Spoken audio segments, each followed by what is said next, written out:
자, 제가 두 가지를 드렸는데 다 받으셨어요? 두 가지. 한 가지는 프린트물이고요. 한 가지는 초콜릿. 밤에 뭐 초콜릿 안 드시는 분도 계시겠지만 이럴 때 좀 피곤하고 이럴 때 그 당분을 섭취를 하고 단 거를 이렇게 좀 많이 먹으면 이제 순간적으로 집중력도 좀 좋아지고 또 피로에도 회복에도 좀 도움이 좀 되기도 합니다. 많이 먹으면 안 좋겠지만 이런 몸에 이렇게 당분이 들어오고 단 것이 들어오면 그 몸이 순간적으로 힘이 나고 기분이 좋아져요. 그죠? 저도 사실 좀 단 걸 좀 좋아하는 편입니다. 항상 이렇게 좀 피곤할 때마다 이럴 때마다 하나씩 먹으면 이 자체도 맛있지만 또 이렇게 단 게 들어오면 또 몸에 왠지 좀 이렇게 힘도 좀 나는 것 같고 기분도 좋아집니다. 근데 여러분 제일 단 게 뭔 줄 아세요? 아이고야. 이제는 좀 쿵하면 착이네요. 이제 드디어 이제 달고 오묘한 그 말씀, 생명의 말씀. 그 말씀은 여러분 아무리 먹어도 당뇨병 안 걸립니다. 그리고 우리 영혼에 놀라운 힘이 되시는 말씀이기 때문에 여러분 그렇다고 집에 가셔서 성경책 씹어 드시지 마시고 여러분 눈으로, 마음으로, 귀로, 영혼으로 그 말씀을 잘 드셔서 소화시키시고 이 말씀이 우리에게 큰 힘과 또 생명이 되시기를 바랍니다. 우리 건강합시다. 영적으로. 자, 우리 이어서 이제 우리 예수님께서 사역을 마치시고요, 예루살렘과 이제 유다 지역의 사역을 마치시고 갈릴리로 다시 돌아가시는 그 장면이 나오는데, 지금 우리가 지금 어디 시간적으로 지나고 있냐면 첫 번째 유월절을 지나서 지금 두 번째 유월절 사이에 이제 8개월이라고 나와 있죠. 혹시 이게 복사가 좀 프린터가 좀 별로 안 좋아가지고요, 원본은 좀 깨끗한데 복사랑 자꾸 이렇게 나오더라고요. 8개월간이라고 혹시 써 있는데 보이세요? 자, 다시 한번 정리하면 유월절은 우리 지금 이제 12월 이걸로 치면 4월경입니다. 음력 3월입니다. 음력 3월. 그러니까 아비벌이라고 원래 아비벌 14일이 원래 유월절인데요. 아비벌이 원래로 치면 이제 그 유대인 절기로는 1월이에요. 1월. 음력 1월. 근데 지금 우리 절기로 치면 음력 3월입니다. 3월. 그러니까 유월절이 음력 3월 14일이라고 생각하시면 쉬워요. 그리고 6월절에 정반대에 있는 또 중요한 절기 하나가 있는데요. 그 절기가 초막절인데, 초막절은 우리 절기로 치면, 우리 음력으로 치면 음력 9월 14일이에요. 그 이제 니산월이라는 게 나오는데, 니산월이 이제 7월인데 원래 이제 그 달을 이제 유대인들은 1월로 치기도 하는데 굉장히 복잡한데 우리 맞춰서 한번 생각을 해보자고요. 음력 7월 1일이 무슨 날이냐면 나팔절입니다. 나팔 불 때 나의 이름, 나팔절이에요. 음력 7월 10일이 무슨 날이냐면 대속죄일이에요. 그리고 대속죄일을 지난 다음에 음력 7월 14일, 그러니까 우리로 치면, 죄송합니다. 음력 7월이 아니라 음력 9월. 죄송합니다. 3월 9월에 3월 9월. 성경의 절기로 음력 7월이고, 죄송합니다. 우리로 칠게요. 음력 3월, 음력 7월, 9월. 다시, 세시로. 자, 6월절이 성경의 절기로는 첫 달이지만 실제 지금 우리로 지키는 그 음력으로 치면 음력 3월 14일이 6월절이고 그 다음에 음력 9월 15일이 초막절이에요. 자, 그러면 9월 15일이면 대충 며칠쯤 돼요? 보통 한 10월 경쯤 되겠죠? 그래서 여러분 이 초막절이 사실은 추수감사절을 우리가 보통 이제 11월 셋째 주 이렇게 지키긴 하지만 초막절이 원래 추수감사절이거든요. 수장절. 그러니까 거둔 것들을 다 곡식을 다 거둔 다음에 감사하면서 기뻐하면서 보내는 절기가 초막절이거든요. 초막절 수장절인데 그게 이제 음력 9월 14일이에요. 음력 9월 10일이 무슨 날이냐면 대속죄일이에요. 그러니까 이 절기 이렇게 생각을 해놓으시고 거기서 왜 6월절에다 4월이라고 표시해놨는지 음력 3월이니까 이제 4월이라고 임의로 표시를 해놓은 거예요 지금. 그리고 나서 12월이라고 나오죠. 8개월이잖아요. 8개월. 그 기간 동안에 예수님께서 6월절로 올라가셔서 성전도 정화하시고 니고데모도 만나시고 많은 기적과 일들도 행하시고 그 다음에 어디요? 유대 땅으로 가셔가지고 뭐 하셨어요? 세례도 베푸시고 그때 이제 세례 요한의 고백이 나오고 그 다음에 이제 어디를 가시냐면 예루살렘에서 갈릴리로 가신다고요. 여러분 그래서 12월이라고 표시되어 있는 표지의 화살표 맨 밑으로 내려와 보시면 갈 나옵니다. 예수님 갈보리 예루살렘과 갈릴리로 가시는 그 여정 가운데 어디를 지나가시냐면 일반인들은 사실 거의 지나가지 않는데 어디를 지나가시냐면 사마리아를 예수님께서 이렇게 지나가시는 장면이 나옵니다. 사마리아가 뭐 다 지도 여러분 대충 다 아시겠지만 사마리아가 이쪽에 여기 중간이에요. 중간. 유대에서 사마리아로 유대 쪽에 계시다가 사마리아로 가시면서 수가라고 하는 곳에서 사마리아 여인과 만나서 대화하신 장면을 마치시고 그 다음에 이제 갈릴리 가나로 다시 돌아가시는 내용이 요한복음 4장의 내용입니다. 그래서 요한복음 4장 말씀 한번 우리 읽어보도록 하겠습니다. 요한복음 4장 봅니다. 1절, 2절, 3절 보시면 3절에 보시면 유대를 떠나서 다시 갈릴리로 가실세에 나오죠. 갈릴리로 가시면서 4절에 사마리아를 통과하셔야겠는지라. 보통 유대인들은 사마리아로 안 지나갑니다. 말도 섞지도 않습니다. 그런데 예수님이 일부러 사마리아로 지나가세요. 왜? 사마리아 자체도 사마리아조차도 긍휼히 여기시고 포기치 않으시는 거예요. 그래서 예수님께서 마지막 가실 때, 돌아가실 때 마지막 떠나시면서 뭐라고요? 오직 성령이 너에게 임하시면 너희가 권능을 받고, 권능을 받으면 뭐 하라는 거예요? 예루살렘과 온 유대와 사마리아까지 주님이 포함시키시는 거예요. 또 땅끝 안에 우리가 다 포함되어 있잖아요. 땅끝까지 주님의 증인이 되라라고 말씀하세요. 우리도 주님의 증인이시잖아요. 여러분의 삶을 통해서 주님이 나타나시는, 주님의 생명과 부활이 나타나시는 증인이 되시기를 바랍니다. 읽습니다. 예수께서 제자를 삼고 세례를 베푸시는 것이 요한보다 많다는 말을 바리새인들이 들은 줄을 주께서 아신지라. 예수께서 친히 세례를 베푸신 것이 아니요 제자들이 베푼 것이라. 유대를 떠나서 다시 갈릴리로 가실새에 사마리아를 통과해야 하겠는지라. 사마리아에 있는 수가라는 동네에 이르시니 야곱이 그 아들 요셉에게 준 땅이 가깝고 거기 또 야곱의 우물이 있더라. 예수께서 길을 가시다가 피곤하여 우물 곁에 그대로 앉으시니 때가 6시쯤 되었더라. 사마리아 여자 한 사람이 물을 기르러 왔음에 예수께서 물을 좀 달라 하시니 이는 제자들이 먹을 것을 사러 그 동네에 들어갔음이로라. 사마리아 여자가 이르되 당신은 유대인으로서 어찌하여 사마리아 여자인 나에게 물을 달라 하시나이까 하니 이는 유대인이 사마리아인과 상종하지 아니함이로라. 예수께서 대답하여 이르시되 내가 만일 하나님의 선물과 또 내게 물을 좀 달라 하는 이가 누구인 줄 알았더라면 내가 내게 구하였을 것이요 그가 생수를 내게 주었으리라. 여자가 이르되 주여 물 기를 그릇도 없고 이 우물은 깊은데 어디서 당신이 그 생수를 얻겠사옵나이까. 우리 조상 야곱이 이 우물을 우리에게 주셨고 또 여기서 자기와 자기 아들들과 짐승이 다 마셨는데 당신이 야곱보다 더 크니까. 예수께서 대답하여 이르시되 이 물을 마시는 자마다 다시 목마르려니와 내가 주는 물을 마시는 자는 영원히 목마르지 아니하리니 내가 주는 물은 그 속에서 영생하도록 솟아나는 샘물이 되리라.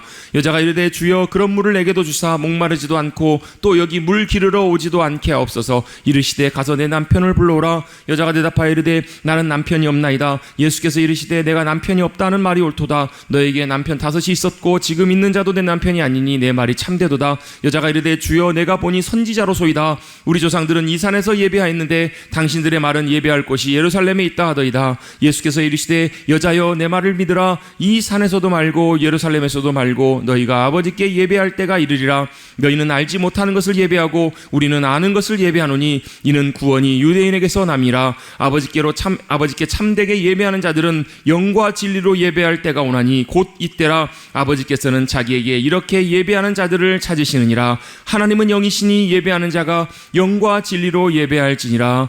여자가 이르되 메시아 곧 그리스도라 하는 이가 오실 줄을 내가 아노니 그가 오시면 모든 것을 우리에게 알려주시리이다. 예수께서 이르시되 내게 말하는 내가 그니라 하시니라. 이때 제자들이 돌아와 예수께서 여자가 말씀하시는 것을 이상히 여겼으나 무엇을 구하시나이까 어찌하여 그와 말씀하시나이까 묻는 자가 없더라. 여자가 물동이를 버려두고 동네에 들어가서 사람들에게 이르되 내가 행한 모든 일을 내게 말한 사람을 와서 보라. 이는 그리스도가 아니냐 하니 그들이 동네에서 나와 예수께로 오더라. 그 사이에 제자들이 청하여 이르되 랍비여 잡수소서. 이르시되 내게는 너희가 알지 못하는 먹을 양식이 있느니라. 제자들이 서로 말하되 누가 잡수실 것을 갖다 드렸는가 하니 예수께서 이르시되 나의 양식은 나를 보내신 이의 뜻을 행하며 그의 일을 온전히 이루는 이것이니라. 너희는 넉 달이 지나야 추수할 때가 이르겠다 하지 아니하느냐. 그러나 나는 너희에게 이르노니 너희 눈을 들어 밭을 보라. 희어져 추수하게 되었도다. 거두는 자가 이미 삭도 받고 영생에 이르는 열매를 모으나니 이는 뿌리는 자와 거두는 자가 함께 즐거워하게 하려 함이라. 그런즉 한 사람이 심고 다른 사람이 거둔다 하는 말이 옳도다. 내가 너희로 노력하지 아니한 것을 거두려 보내었노니 다른 사람은 노력하였고 너희는 그들이 노력한 것에 참여하였느니라. 여자의 말이 내가 행한 것을 그가 내게 말하였다 증언하므로 그 동네 중에 많은 사마리아인이 예수를 믿으니라. 사마리아인이 예수께 와서 자기들과 함께 유하시기를 청하니 거기서 이틀을 유하심에 예수의 말씀으로 말미암아 믿는 자가 더욱 많아 그 여자에게 말하되 이제 우리가 믿는 것은 내 말로 인함이 아니니 이는 우리가 친히 듣고 그가 참으로 세상의 구주신 줄 알미라 하였더라. 아멘. 자, 예수님이 사마리아 수가성에 가셔서 수가성의 여인을 만나신 이야기가 여기 기록되어 있습니다. 여러분 이 이야기는 다 잘 아시죠? 때가 이제 6시라는 말은 로마 시간으로 6시기 때문에 정오입니다. 정오 12시 제일 뜨거울 때 사람들은 이때 잘 움직이지 않을 때 여자가 물을 기르러 옵니다. 왜요? 사람들을 피해서.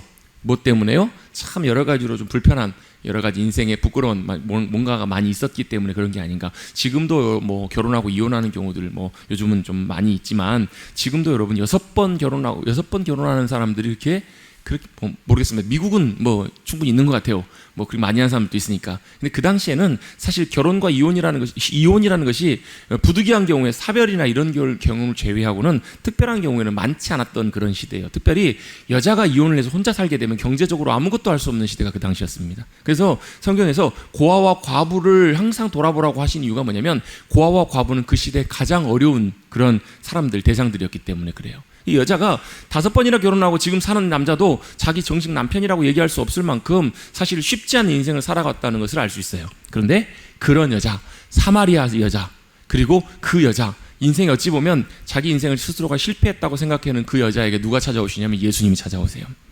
우연히 만남 같지만 이 만남은 사실 우리 만남은 우연이 아니었어요. 주님이 그 여인을 찾아오시고 만나 주십니다. 그 여인은 우연히 만난 만남 같지만 그 예수님은 우물가에서 그 여인을 기다리십니다. 그 여인에게 그리고 먼저 말을 것입니다. 물 좀 달라. 그랬더니 아니 왜 유대인인 당신이 내게 물을 달라 말을 것입니까? 얘기를 했을 때 예수님께서 뭐라고 말씀하시냐면 상종도 안 하는데 왜 말을 하세요? 왜 내게 말을 거세요? 라고 했을 때 예수님이 10절입니다. 내가 만일 하나님의 선물과 또 내게 물을 달라고 하는 이가 누구인 줄 알았더라면 내게 구하였을 것이고 그가 내게 생수를 주었을 것이다 라고 말씀하세요. 자, 두 가지가 나오는데요. 하나님이 뭐예요? 하나님의 선물이 무엇인지를 아는 것, 또 지금 대화하고 있는 그 당사자가 누구인지, 예수님이 누구신지를 알았더라면 네가 이렇게 얘기하지 않았을 거란 얘기예요. 그분이 누구세요? 예수님이세요. 그분이 누구세요? 생수의 근원이 되시는 분이시라는 거예요. 이 여인은 날마다 지금처럼 여러분 세상이 얼마나 좋아져서 물만 틀면 물 다 나오잖아요. 여러분 그죠? 여러분 집에 물 안 나오세요? 수도만 틀면 물 다 나오잖아요. 시원하게 물이 다 나와요. 지금 물 얻기가 너무너무 쉽지만 옛날에는 다 우물에서 떴잖아요. 근데 여러분 여기 이 지역은 우물 자체도 쉽지가 않아서 한참 나와서 물을 떠야만 했던 것 같아요. 그러니까 어때요? 안 더울 때 사람들 많이 갈 때 같이 가서 물을 같이 떠오지 않았을까? 서로 격려하면서. 그래서 옛날에 빨래터처럼 옛날에 우물터도 사람들의 만남의 장소였잖아요. 이 여인에게는 이 우물이 생존을 위한 필수적인 너무너무 필요한 것이었지만 한편으로 반대로 이 물이 사람들과 부딪혀야만 하는 불편한 장소였을 수 있었던 거예요. 그의 인생이 그랬으니까. 관계가 깨어지고 참 어려운 그런 시대. 그래서 사람들이 아무도 없는 땡볕에 그 우물을 기르러 나왔다가 예수님을 만났는데 그분이 누구셨냐면 그에게 영원한 생수를 주실 수 있는 그분이셨던 거예요. 하나님의 선물, 여러분 하나님의 선물이 누구세요? 예수님이시잖아요. 영생이잖아요. 또 생명이잖아요. 그 선물을 주님께서 이 여인에게 주시기를 원하셨던 거예요. 아니 여인 깜짝 놀라. 아니 당신은 물을 기를 그릇도 없는데 어떻게 나한테 물을 준다고 하세요? 그리고 이 우물은 야곱 때부터, 왜냐하면 이 그리심산 이 야곱이 세겜 이쪽 지역이 야곱이 옛날에 머물렀던 지역이거든요. 야곱이 사마리아 이쪽 지역이요. 여기 보면 그리심산이 나오죠. 그리심산이라고 에발산과 그리심산 이쪽이 세겜 지역 그쪽인데요. 원래 예전에 여기 야곱이 이제 머물렀던 야곱의 우물이 있었던 그쪽인 것 같아요. 그래서 야곱의 우물이 있어서 야곱 때부터 짐승과 사람들과 다 먹고 살았었는데 당신은 그러면 그 야곱보다 더 대단한 사람이냐고 이렇게 물어요. 그랬더니 예수님께서 뭐라고 말씀하시냐면 이 물을 마시는 자마다 목말라서 또 물을 마셔야 되지만 내가 주는 물은 영원히 목마르지 아니하리니 어디서요? 그 속에서 영생하도록 솟아나는 샘물이 된다는 거예요. 여러분 물은 어떻게 마시는 거예요? 우리가 물을 우물에서 퍼와가지고 이렇게 우리 입으로 마시잖아요. 그렇잖아요. 물을 마시면 어떻게 돼요? 물이 밖에서 안으로 들어와요. 근데 주님이 주시는 샘물은요 우리 안에서 샘솟 솟아나요. 우리 안에 누가 계시기 때문에? 생수의 근원 되신 주님이 계시기 때문에 그 주님의 생명이 우리 안에서 끊임없이 솟아오르는 거예요. 그래서 여러분 우리의 영혼은 어떻게 해요? 아무리 밖에서 좋은 일이 생겨도 만족스럽지가 않다니까요. 우리 안에 계신 성령님, 우리 안에 계신 주님이 놀랍게 생명과 기쁨과 은혜를 충만하게 채워주셔야만 그게 가능하다는 거예요. 내가 다시 목마르겠지만 내가 마시는 물은 다시 영원히 목마르지 아니할 거라는 거예요. 영원히 생수가. 여러분 그렇잖아요. 예수님이 오병의 기적을 베풀어 주시잖아요. 그 기적을 베푸시는 이유도 마찬가지예요. 내가 주는 떡은 하늘로부터 내려온 떡이라는 거예요. 여러분 사람들은 먹는 거에만 관심 있잖아요. 먹는 것은 어때요? 먹으면 밖으로 나가요 다시. 여러분 화장실 가시면 다 밖으로 나간다고요. 그것은 우리의 하루의 삶을 한 끼의 생명을 책임져 줄 수 있는 양식이에요. 근데 여러분 예수님이 주신 생명은 어떤 생명이에요? 영원하도록 하늘의 생명이 우리 가운데 예수님을 통해 주어졌기 때문에 내가 너에게 주는 것은 그냥 먹고 없는 죽는 육신을 위한 생명의 양식이 아니라 내가 지금 오병의 기적을 왜 베푸는 줄 알아? 너희에게 하늘의 양식을 주려고 너에게 보여주는 거야. 이걸 주님께서 보여주는 기적의 사건이 그거예요. 이 수가성 여인에게는 하늘의 생수, 하나님께 주신 생수가 어디서부터? 우리 속에서부터 내게 강 같은 생수가 터져 나오는 거예요. 기쁨하시려 그러셨죠. 내게 강 같은 평화하시려 그러셨죠. 그 생수 안에 뭐가요? 주님이 주시는 평화가 있고요, 주님이 주시는 기쁨이 있고요, 주님이 주시는 넘치는 사랑이 있고요, 주님이 주시는 놀라운 평강과 승리가 그 안에 다 있어요. 여러분, 그 은혜와 생명, 예수님을 통해서 예수님이 우리 안에 들어오실 때 놀랍게 터져나올 줄로 믿습니다. 그랬더니 그 여인이 그런 물이 있으면 내게 좀 주십시오. 내게 이 물 안 길어올 수 있도록 고생 안 하도록 좀 내 물을 좀 주십시오. 그랬더니 예수님께서 또 다른 얘기를 하세요. 남편대로 오라는 거예요. 무슨 얘기냐면 예수님의 관심은 남편에 있었던 것이 아니에요. 그 여인의 삶을 주님께서 다 보고 알고 계셨던 거예요. 그 여인의 아픔, 그 여인의 상처, 그 여인의 모든 것을 주님이 다 아시고 계셨기 때문에 그걸 언급하신 거예요. 그랬더니 여인이 뭐라고 하냐면 선지자신 것 같습니다. 선지자신 것 같습니다 라고 하면서 뭐 하는 거예요? 자기에게 있어서 영적인 그런 남아있었던 관심을 표현해요.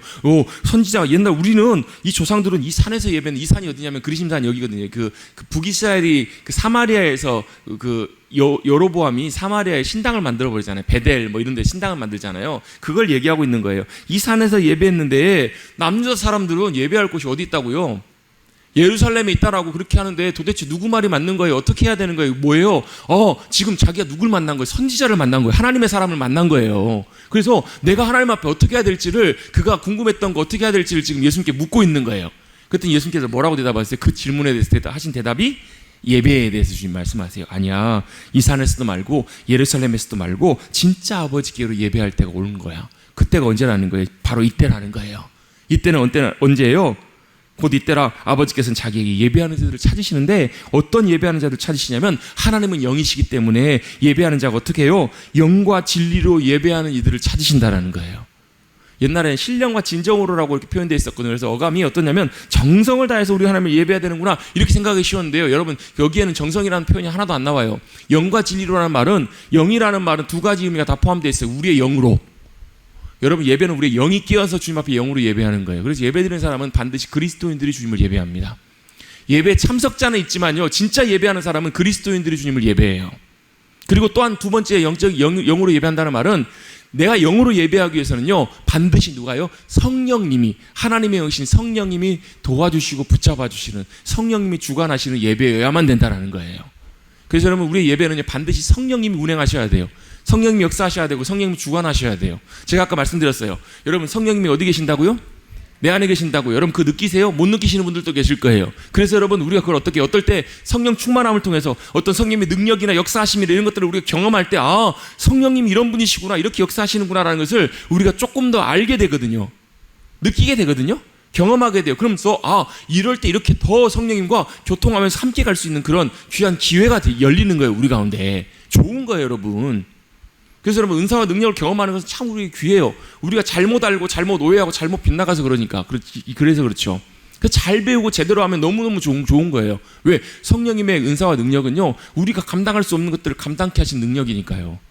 그럼 제가 자주 듣는 비유가 있어요. 땅을 파야 되는데 삽으로 파는 거하고 포크레인으로 파는 거하고 어떤 게 더 좋아요? 여러분, 포크레인이 보통 팔 때요, 보통 3,000명분의 사람의 일을 하루에 한다고 해요. 이 얘기를 보면. 실제로 그렇거든요. 사람이 삽으로 파면요, 1m 땅 파는데 굉장히 힘듭니다. 쉽지 않습니다. 그럼 어떻게 포크레인은요, 한 번에 툭, 그냥 끌까요? 좀 썰렁하세요, 선생님? 좀 추우시죠? 괜찮으세요? 여러분 좀 후덥지근해. 다시 켜드릴게요. 자, 포크레인 한번 파면요, 그냥 끝나요. 그게 성령님의 능력이라는 거예요. 그럼 여러분, 그거 사용하실래요, 안 하실래요? 삽질 하시려면 하십시오. 삽질 하시려면 3,000번 하셔야 됩니다. 여러분, 뭐예요? 성령님의 능력은 하나님께서 우리에게 주신 선물이에요, 선물. 그래서 그 은사를 사모하라고 말씀하세요. 제대로 알고 사용하면 돼요. 제대로 몰라서 그렇지. 왜? 우린 성령의 은사하면 사람들이 굉장히 좀 불편해하는 그런 것들이 많아요. 그래서 목회자들 사이에서도요, 그렇게 표현해요. 성령의 은사나 이런 것들을 뜨거운 감자라고 표현해요. 뜨거운 감자가 무슨 뜻이에요? 죄송해요. 제가 오늘 사실 감자를 좀 삶아오려고 했는데, 오늘 좀 갑자기 한 5시 몇 분에 좀 일이 좀 있어가지고 시간이 안 돼가지고 제가 감자를 못 삶아서, 내일은 제가 웬만하면 감자를 삶아오겠습니다. 간식으로 감자를 드시라고. 그게 아니고, 뜨거운 감자란 말이 무슨 말이냐면, 감자를 먹고는 싶은데 너무 뜨거워서, 감자 진짜 뜨거우면 여러분 이빨 들어가면 큰일 나죠. 되잖아요. 뜨거운 감자는 뭐예요? 먹지도 못하겠고 뜨거워서. 그렇다고 버리기도 뭐하고 이러지도 못하고 저러지도 못하는 걸 뜨거운 감자라고 하거든요. 분명히 필요하고 중요한 것 같긴 한데 못 먹는 거예요. 어떻게 해야 될지 모르겠는 거예요. 성령님의 은사와 능력에 대해서도 우리가 좀 제대로 알고 경험하고 그런 은혜를 경험할 필요가 있어요. 그래서 우리 머릿돌교회 가운데 그런 성령님의 역사심과 은혜가 일하심들이 우리가 함께 할 수 있도록 또 우리가 사모하고 또 잘 준비되고 그렇게 기도하고 나아가서 정말로 우리를 통해서 성령님이 어떻게 역사하시고 일하시는지 그 성령님의 능력과 권세와 그 위대하심과 놀라운 주님의 일하심들을 우리가 함께 경험하고 누리고 그 능력으로 승리하며 살아갈 수 있게 되기를 간절히 바랍니다. 그건 누굴 위해서요? 주님의 나라의 승리를 위해서 주님이 우리에게 주시는 그런 무기고 능력이에요. 능력. 무장시켜 주시는 거라고요. 전신갑주를 무장하는 것처럼. 그게 너무너무 필요해요. 그게 영으로 드리는 예배예요. 영으로 드리는 예배는 우리의 영혼이 깨어서 예배드려야 돼요. 머리로 예배드리는 게 아니에요. 설교도요, 우리의 귀로 듣고 우리의 생각으로 우리의 설교를 이해하고 듣는 거지만 실제로는 우리의 영이 듣는 거예요. 영이 반응해야 돼요. 그래서 항상 우리가 기도할 때마다 우리가 영으로 주님을 예배하기를 원합니다. 영이신 하나님, 영으로 역사하시는 주님의 놀라운 역사하심이 우리의 영혼을 깨워주시고 우리의 영혼을 주장해달라고 기도하는 것들이 필요해요. 이게 영으로 기도하는 거예요. 두 번째, 진리로 기도하는 건 뭔가? 진리 되시는 예수 그리스도, 또 진리 되시는 주님의 말씀 따라 그분의 길을 따라 주님을 더 알아가며 드리는 예배가 진리로 드리는 예배예요. 이게 무슨 얘기인지 좀 되게 감이 좀 안 오시는 분들도 계실 거예요.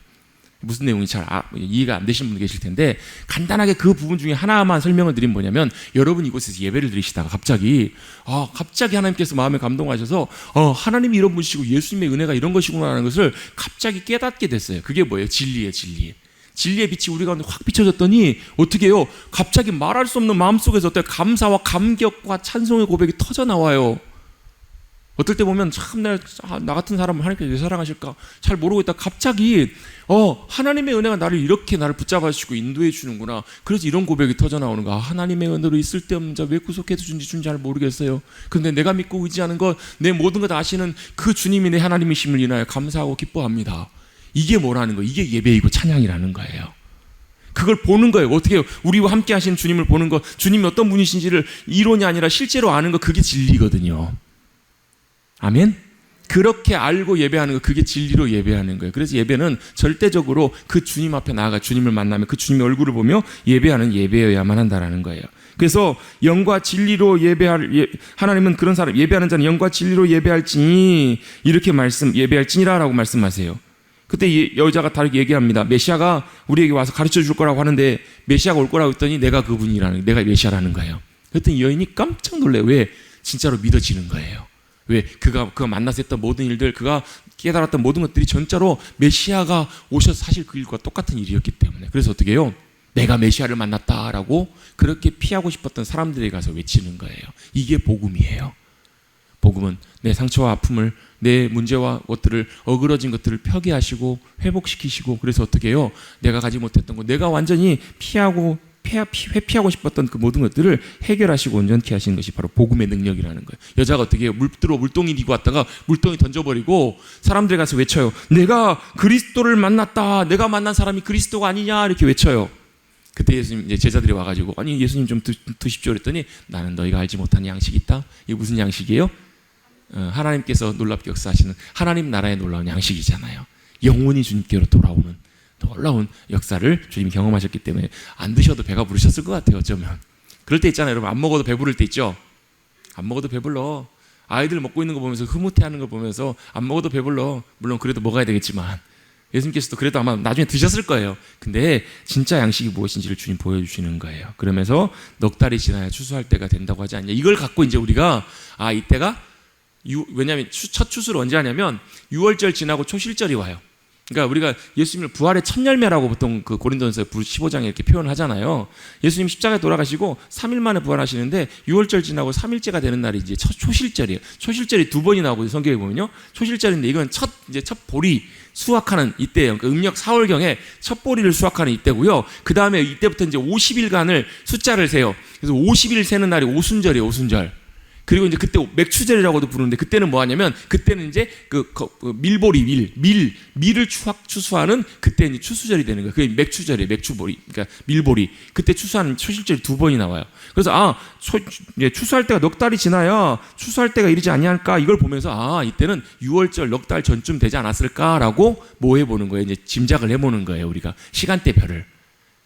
그냥 그렇게만 이해하시고 넘어가시면 되겠습니다. 그렇게 해서 이제 밭을 봐라. 지금 아직 추수할 때가 안 됐는데 영혼들은 추수해야 될 때가 참 많다. 이렇게 주님께서 말씀하시고 그리고 나서 이제 사람들이 예수님께 몰려오는 장면들 그 내용들이 이렇게 나옵니다. 그래서 예수님이 거기 며칠 동안 머물러 계시다가 시간이 지난 다음에 이틀 후에 어디를 가시냐면 갈릴리로 이제 가시게 됩니다. 그러시면서 예수님께서 선지자가 고향에서는 높임을 받지 못한다. 근데 갈릴리에 가셨더니 누가요? 명절에 갔다가 예수님께서 어떤 일들을 행하셨는지 보았던 사람도 있었던 것 같아요. 그 사람들이 있었기 때문에 배척도 당하셨지만 다른 사람도 있었어요. 그리고 나서 갈릴리 가나에 가십니다. 그곳에서 주님이 어떤 일을 행하셨는지 잠깐만 짧게 한번 읽어볼게요. 40절부터 있습니다. 43절입니다. 이틀이 지나며 예수께서 거기를 떠나 갈릴리로 가시며 친히 증언하시기를 선지자가 고향에서 높임을 받지 못한다 하시고 갈릴리에 이르시매 갈릴리인들이 그를 영접하니 이는 자기들도 명절에 갔다가 예수께서 명절 중 예루살렘에서 하신 모든 일을 보았음이더라. 예수께서 다시 갈릴리 가나에 이르시니 전에 물로 포도주를 만드신 곳이라 왕의 신하가 있어 그의 아들이 가버나움에서 병들었더니 그가 예수께서 유대로부터 갈릴리로 오셨다는 것을 듣고 가서 청하되 내려오셔서 내 아들의 병을 고쳐주소서 하니 그가 거의 죽게 되었음이라. 예수께서 이르시되 너희는 표적과 기사를 보지 못하면 도무지 믿지 아니하리라. 신하가 이르되 주여 내 아이가 죽기 전에 내려오소서. 예수께서 이르시되 가라 내아들이 살아있다 하시니 그 사람이 예수께서 하신 말씀을 믿고 가더니 내려가는 길에 내려가는 길에서 그 종들이 오다가 만나서 아이가 살아있다 하거늘 그 낫기 시작한 때에 물은즉 어제 7시에 열기가 떨어졌나이다 하는지라. 그의 아버지가 예수께서 내 아들이 살아있다 말씀하신 그때인 줄 알고 자기와 그 온 집안이 다 믿으니라. 이것은 예수께서 유대에서 갈릴리로 오신 후에 행하신 2번째 표적이니라. 아멘. 자, 예수님께서 사마리아를 지나셔서 어디로 가시냐면 갈릴리로 가십니다. 갈릴리로 가셨다가 어디로 가세요? 가나로 가십니다. 갈릴리 가나 우리 한번 지도 한번 보실까요? 요 지도가 좀 더 날라나요? 요 지도 아니. 요 지도에 보시면 자, 예수님께서 예루살렘에 사역을 하시고 수가를 지나셔서 어디로 가시냐면 나사렛 갈릴리로 가셨다 가나에 가십니다. 가나에서 어떤 일이 있었죠? 왕의 신하가 아들이 죽어간다고 해서 예수님께 살려달라고 부탁을 합니다. 예수님께서 어떻게 하세요? 말씀으로 이미 가시지 않으시고 왜? 이 신하가 어디에 있었냐면요. 가버나움 여기서 있었던 신하예요. 가버나움에서 있었던 신하가 가나까지 와서 예수님께 고쳐달라고 했을 때 예수님께서 말씀하시니까 내려갈 때 하인들을 만나가지고 예수님 말씀하신 그때 아들이 나았다라는 것을 살아났다라는 것을 이제 알게 되고 믿고 온 집안이 믿게 되잖아요. 그렇죠? 그렇게 이제 예수님이 가나에 계시다 가버나움 이 지명이 나오는 이유가 뭐 때문에 그러냐면요. 예수님이 이제 사역의 그 자리가 장이 어디로 바뀌냐면 어디로 가시냐면 이제 가버나움으로 이제 옮겨가게 됐어요. 갈릴리 중에서도 가버나움을 중심으로 많이 사역을 하시게 됩니다. 이제 이때는 보면 세례요한 같은 경우는 이미 이제 예수님 잡혀 있을 때거든요. 세례요한이 예수님이 세례를 주고 이제 사역을 하다가 헤로데게 잡히잖아요. 헤로데게 잡혀서 감옥에 갇혀 있습니다. 한 6개월 이상 아마 감옥에 갇힌 것으로 이제 추측을 해볼 수 있는데요. 세례요한이 이제 감옥에 갇힐 때 그 다음부터 예수님께서 이제 본격적으로 갈릴리에서 사역을 시작하시는 거예요. 여러분 이제 우리가 마태복음, 마가복음, 누가복음만 읽으면 예수님께서 세례 받으시고 시험 받으신 다음에 준비하셔가지고 바로 갈릴리에서 사역을 시작하신 것으로 우리가 이렇게 생각을 했었잖아요. 보통 그렇게 알고들 있거든요. 성경을 읽으면. 근데 우리가 지금까지 뭘 살펴본 거? 그 사이에 있었던 일들을 쭉 살펴본 거예요. 그 사이 예수님께서 예루살렘도 다녀오셨고 예루살렘에서 여러 일들을 하시다가 사마리아를 거쳐서 다시 이제 갈릴리로 내려오신 거예요. 그래서 나눠드는 프린트를 보시면 여기 이제 순서 사고 대조표 있죠.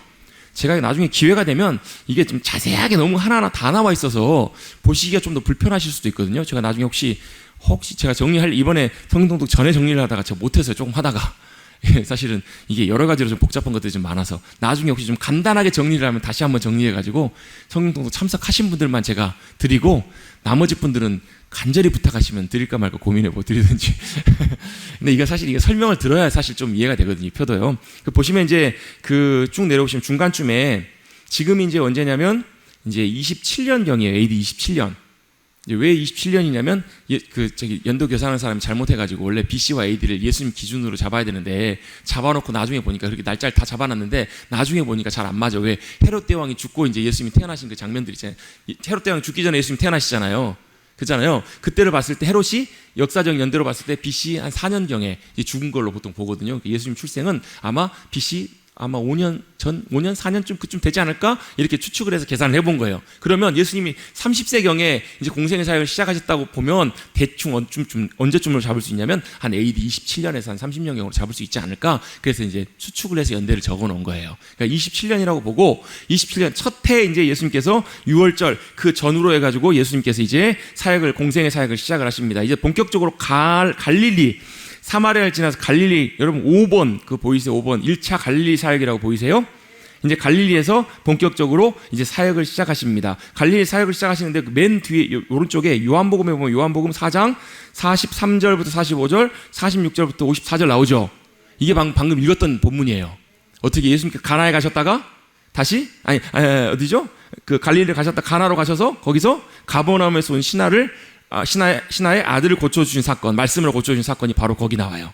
그리고 이 갈릴리에서 첫 번째 사역을 시작한 첫 해에 사역을 시작하시는 내용이 바로 이제 그 다음에 마태복음, 마가복음, 누가복음에도 이렇게 다 같이 나오게 됩니다. 자, 이제 예수님께서 본격적으로 이제 가버나움으로 이제 옮겨가시게 되는데 누가복음으로 한번 옮겨가 볼게요. 이제 요한복음을 이제 잠깐 놔두시고요. 누가복음으로 한번 옮겨가 보겠습니다. 누가복음 4장으로 한번 가볼게요. 누가복음 4장 93쪽에 있습니다.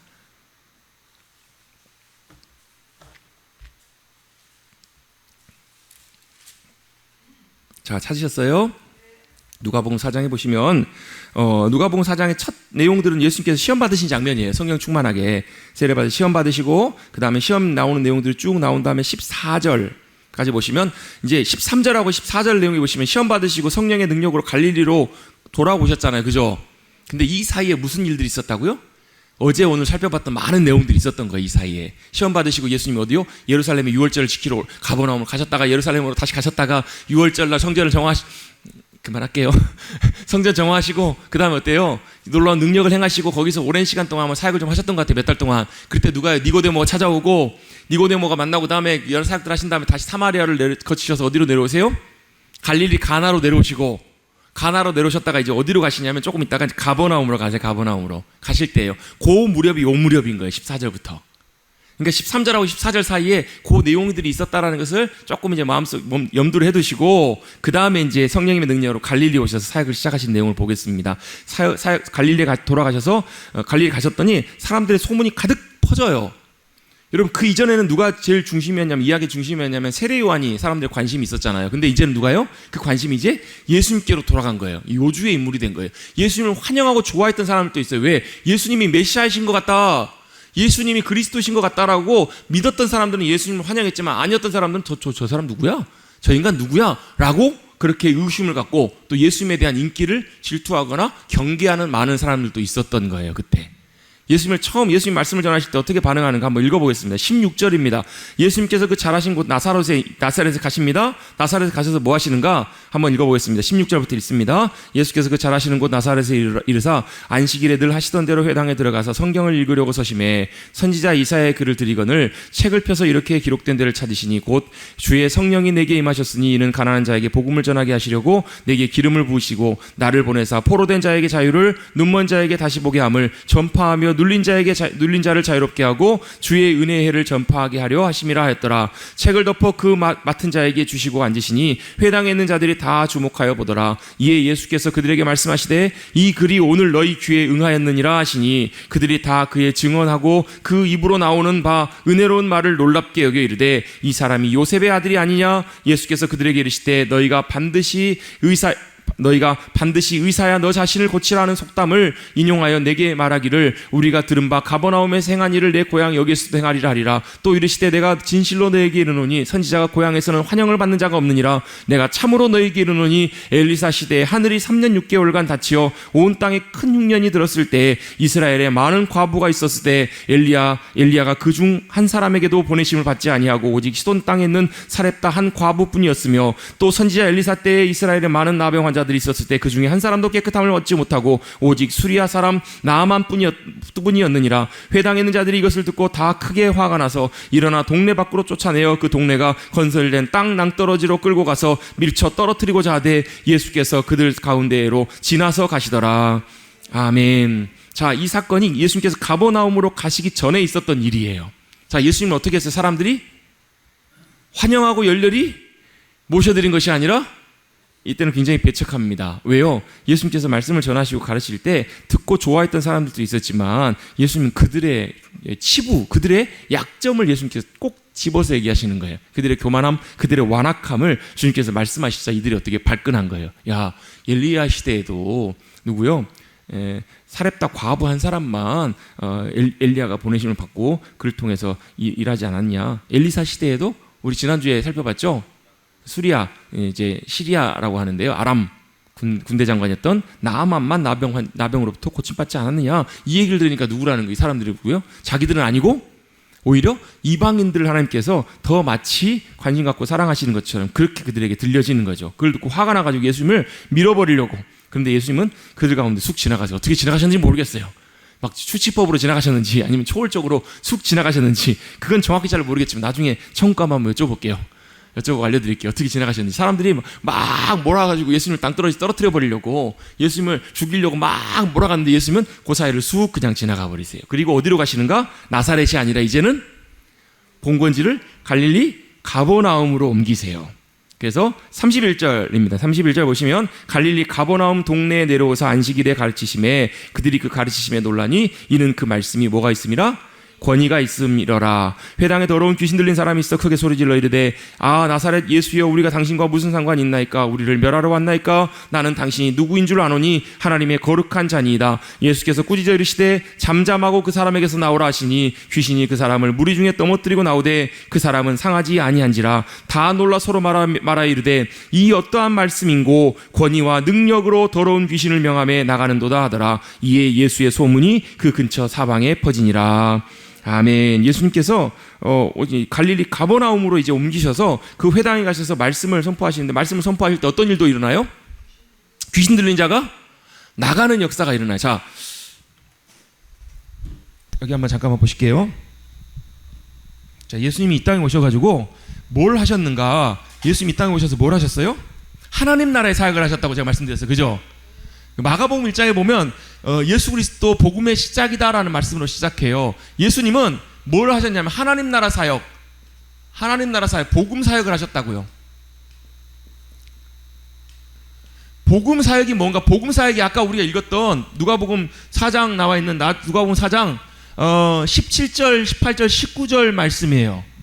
복음의 사역이 뭔가? 이게 이사야 61장에 나와 있는 말씀이거든요. 이사야 61장 주의 성령이 주의 종 가운데 함께 하셨더니 그가 어떻게 해요? 오늘 방금 인용했던 요 말씀, 예수님이 읽으셨던 요 말씀 요걸 하신 거. 이게 뭐라고? 이게 복음이라고요. 가난한 자에게 복음을 증거하려 하심이라. 이 심령이 가난한 자, 영혼의 간절히 사모함이 있는 자, 앞을 보지 못하는 자, 갇힌 자, 눌린 자, 이들이 뭘 자유케 되는 은혜를 주시는 것. 이게 하나님 나라의 사역이고 복음 사역이라고요. 아멘? 이걸 하시려고 주님이 오신 거예요. 오셔서 뭐 하셨어요? 선포하셨어요. 가르치셨어요. 우리 성경에 보면 그 예수님이 오셔서 전도하셨다라는 말씀이 나오잖아요. 전도. 그죠? 우리 전도하셨다는 말씀을 보면 우리가 가서 이제 뭐 전도지 들고 전도하고 이런 것도 전도이긴 하지만 여기 성경에서 나온 이 전도라는 말은 퀘리그마라는 말이에요. 퀘리그마라는 말이 무슨 말이냐면 선포라는 의미가 좀 더 강해요. 예수님은 전도하셨는데 뭐 하시냐면 선포하신 거예요. 뭘 선포하신 거예요? 회개하라 하나님 나라 가까이 왔다. 하나님 나라를 선포하셨다고요. 선포하신 다음에 뭘 하셨냐면 그냥 말만 하신 것이 아니라 가르치시기만 하신 것이 아니라 이게 중요해요. 가르치시고 회당에서 예수님 가르치셨잖아요. 그죠? 근데 사람들이 배척해요. 가버나움으로 오셔서 회당에 들어가셔서 뭐 하셨을까요? 아마도 말씀을 가르치셨겠죠. 사람들이 깜짝 놀래요. 도대체 무슨 말씀이길래, 도대체 누구시길래 가르치는 말씀이 권세 있는 말씀을 하시냐고. 성경 한번 볼까요? 성경 보시면요. 네. 자, 보시면 사람들이 32절에 보시면 가르치심에 놀래요. 이는 그 말씀에 뭐가 있습니다? 권위가 있다라는 권위는 뭐예요? 권위. 사람들이 들었더니 그걸 듣는 거예요. 권세라는 말은 사람들이 움직이게 하는 그 힘이잖아요. 힘이 뭐라 그러나요? 권세와 힘을 좀 구분해서 우리가 좀 이해할 필요가 있는데, 이건 다음에 할게요. 다음에. 권능이라는 말을 제가 여러 번 설명했었는데요. 예, 그 엑수시아라는 말하고 이제 디나미스라는 말이 합쳐진 말이거든요. 그 말이요. 예, 그건 좀 다 힘하고 권세하고 좀 달라요, 여러분. 힘은 뭐냐면, 힘은 말 그대로 힘이에요. 힘. 근데 여러분, 힘 세다고 힘 함부로 쓰면 돼요, 안 돼요? 안 돼요. 힘은 누가 써야 돼요? 허락 받은 사람이 써야 된다고요. 경찰들이 여러분, 경찰하고 트럭하고 싸우면 누가 이겨요? 트럭이 밀어버리면 경찰 그냥 친다고. 힘은 누가 세요? 트럭이 훨씬 세요, 트럭이. 근데 뭐가요? 경찰에게는 뭐가 있냐면 그 힘을 멈출 수 있는 권세가 있는 거예요. 이게 차이예요, 이게 차이. 권능이라는 말은 권세와 능력을 한국말로 합쳐진 말인데, 권세는 뭐냐면 힘은 말 그대로 힘이고, 권세는 그 힘을 제어할 수 있는 권한이에요, 권한. 이 권세 있는 말씀, 이 권위 있는 말씀, 이 도대체 누구시길래 그런 말씀을 하시는가? 누구세요? 하나님의 아들이시잖아요. 누구세요? 예수 그리스도시잖아요. 그래서 그분의 말씀에는 뭐가 있어요? 권위가 있어요. 권세가 있다고요. 그걸 말씀해 주셔서 사람들이 깜짝 놀라는데 같이 나타난 현상이 있어요. 제가 이걸 설명드리려고 말씀드린 거예요. 예수님께서 하나님 나라 복음 사역을 하셨어요. 그럼 뭐 하셨어요? 선포하셨다고. 하나님 나라 선포하시고 하나님 말씀을 선포하셨어요. 가르치셨어요. 알게 하셨어요. 그리고 그냥 끝나는 것이 아니라 그걸 실제로 보여주셨다고요. 어떻게 해요? 귀신이 나가요. 그 권세 가운데 귀신들이 벌벌 떨면서 당신은 누구신지 우리가, 여러분, 귀신이 기가 막히게 한다니까요. 귀신같이 알아요. 귀신이 예수님 누구신지 귀신같이 안다니까. 귀신 더 잘 알아요. 귀신도 성경 잘 알고요. 하나님 어떤 분인지 잘 알아요. 안 믿어서 그렇지. 차이는 뭐냐면, 귀신과 우리의 차이는, 우리는 주님을 믿고 사랑해요. 귀신은 알기만 알고 믿지 않고 그 가운데서 이제 버려진 자들, 버려진 존재들이에요. 하나님의 심판 가운데 이미 정죄받은 자들이라는 거예요. 예수님께서 이 권위 있는 말씀을 선포하실 때 귀신이 나가는 역사가 일어나더라는 거예요. 이게 여러분, 예수님만 그러셨나요? 똑같이 제자들도 나중에 똑같이 하는 것을 보게 돼요. 왜? 예수님의 권세가 누구에게요? 하늘과 땅에 있는 모든 권세를 주님이 누구에게요? 그래서 여러분, 사도행전 1장 8절에 그래서 나오는 거예요. 성령이 너희 가운데 임하시면 너희가 권능을 받고, 이게 여기서 나오는 거예요. 권능이 우리 가운데 임하시면 뭐가요? 우리 말에 권위가 생겨요. 내 말이 아니라 하나님의 말씀이시면. 이 성령님 함께 하실 때 나타나는 역사하신 특징. 그리고 어때요? 귀신들도 들어요. 여러분, 귀신들 향해서 제가 전에 한번 기도하면서 그런 적이 있어요. 막 여러 가지 막 복잡한 것들 너무 막 스트레스를 받았어요. 그래서 이제 기도를 해야 되는 걸 알고 막 사탄이 막 방해를 할 때 대적을 해야 되는 것도 알겠는데 잘 못하겠어요. 그래서 제가 간단하게 설명을 드렸어요. 그거요, 그냥 하시면 돼요. 목사라고 되는 게 아니라, 안 되면 말 한마디 편한 것부터 하시라고. 그러면 제가 설명을 드렸어요. 저기 스위치가 보이죠? 만약에 제가 여기서 앉아서 못 움직이는 상황인데 해야 되는데, 권사님이 저기 서 계실 때 제가, 권사님 스위치 좀 꺼주세요. 그럼 권사님 옆에 계시면서 뭐 하시면 돼요? 꺼주시겠죠. 이게 권세고 이게 대적이라고. 왜요? 우리에게 권세가 있어서 그런 것이 아니라 주님의 권세가 우리와 함께하고 계시기 때문에 우리는 뭐 하면 돼? 대적만 하면 된다고요. 뭐 근사하게 예수 그리스도를 명령하노니 사탄아 떠나가라 이렇게 안 해도 된다고요. 이렇게 안 해도 돼요. 뭐만 하면 돼요? 떠나가, 사탄아 떠나라, 이렇게 하면 된다고. 왜? 권위는 그런 거예요, 여러분. 권세는 그런 거예요. 예수님 그걸 보여주신 거예요. 사탄이 예수님을 알아보고 벌벌 떨어요. 그러면서 당신이 어떤 분이신지 우리 잘 압니다. 그러면서 우리 좀 가만히 놔주세요. 그랬더니 잠잠하고 그 사람에게 나오라는 거예요. 조용해. 셧다운. 셧업한 거예요. 조용해. 입 닥쳐. 까불지 말고 나와. 이랬더니 어떻게 해요? 귀신이 사람을 무너뜨리고 막 하면, 귀신 나갈 때 보면 종종 그럴 때가 있어요. 뭐 경련이 일어나는 것처럼 막 이러고. 그래서 사람들이 깜짝 놀래요. 저 사람 죽은 거 아니야? 진짜 실제로 그런 것처럼 보일 때가 있어요. 왜? 사단의 영향력이 떠나갈 때. 근데 그러고 나서 사람들이 아무런 이유 없이 그냥 툭툭 털고 일어나는 거 넘어뜨리되, 사람의 안상을 보면 사람들이 깜짝 놀라면서 뭐라고 얘기하면 36절입니다. 이 어떠한 말씀인고 권위와 능력으로 더러운 귀신을 명함에 나가는도다. 이게 무슨 권위와 능력이에요? 하나님 나라의 권세와 능력으로 주님이 그렇게 선포하시고 사역을 하신 거예요. 이제 본격적으로 이제 이렇게 예수님께서 본격적인 사역을 시작하시면서 가버나움에서 본격적인 그 일들을 이루신 장면들이 이제 나오게 됩니다. 예수님께서 이제 갈릴리에서 본격적으로 그 일들을 행해 가시게 되는데요. 누가복음 5장 그래서 이제 뒤에 쭉 보시면서 그 다음에 이제 가장 먼저 하셨던 게 뭐냐면, 제일 먼저 주님께서 갈릴리 사역을 시작하시면서, 자 한번 이 그 사복음서 대조표 한번 보시면요, 예수님께서 갈릴리에서 전도 사역을 시작하시죠. 그 다음에 이제 가나에서 그 중간에 가버나움으로 가시기 전까지 가나에서 이렇게 신하의 아들 고치시고 나사렛 회당에서 배척받으신, 우리가 방금 읽었잖아요, 그죠? 예, 거기까지 읽었어요. 그 다음에 예수님께서 하신 일이 뭐냐면, 여기서는 순서가 5번으로 회당에서 귀신을 쫓아내심이라고 나와 있는데, 4번이 이렇게 네 제자들을 부르시면 나와 있잖아요. 근데 저는 요거를 좀 순서를 바꿔도 괜찮겠다 싶어요. 회당에서 귀신을 쫓아내시고 누가복음의 순서에 따라서 회당에서 귀신을 쫓아내신 다음에 주님이 뭐 하시냐면 이제 제자를 부르시는 장면이 나와요. 그리고 물론 이제 누가복음에는 4장 38절부터 중간에 뭐가 나오냐면 베드로의 장모를 고치시는 사건이 나오긴 하거든요. 그거는 근데 조금 뒤에, 요 나중에 이렇게 한번 살펴보도록 하겠습니다. 그래서 먼저 예수님께서 갈릴리 사역을 시작하실 때 제자들을 먼저 부르세요. 사역을 하시려면 사람들을 잘 이제 먼저 세우셔야 되겠죠. 제자들을 어떻게 세우십니까? 아니, 요한복음 1장에서도 제자들 부르셨잖아요. 다 부르신 건 아니에요. 그리고 또 어떤 분은 이렇게 추측을 하세요. 이렇게. 그래서 제가 볼 때 그걸 좀 굉장히 타당하다고 생각해요. 예수님이 제자를 부르신 장면이 여러 번 나오거든요. 베드로도 예수님께서 처음에 원래 베드로, 빌립, 안드레도 원래 처음에 요한복음 초창기에 예수님께서 그를 부르셨잖아요. 아마 그 가나의 혼인잔치도 같이 갔을 것 같아요. 그죠? 제자들 같이 가셨으니까. 가나의 혼인잔치 가셨다가 예루살렘으로 올라가시고 이렇게 하셨을 때는 그 중에서 제자들이 다 가지는 않는 것 같아요.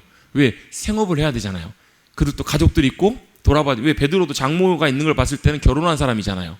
자기 부인도 있을 것이고 가정도 있을 것이니까 아마 그 생업도 돌아보면서 그랬겠던 것 같아요. 그 베드로를 예수님이 이제 뭐 하신 거예요? 다시 찾아오신 게 아마 그 누가복음 5장 1절부터 말씀이지 않을까 해서 누가복음 1장으로 한번 가보겠습니다. 누가복음 1장, 5장 1절 제자들을 부르시는 장면을 한번 살펴보도록 하겠습니다. 자, 5장 1절입니다. 5장 1절부터 11절까지 말씀입니다.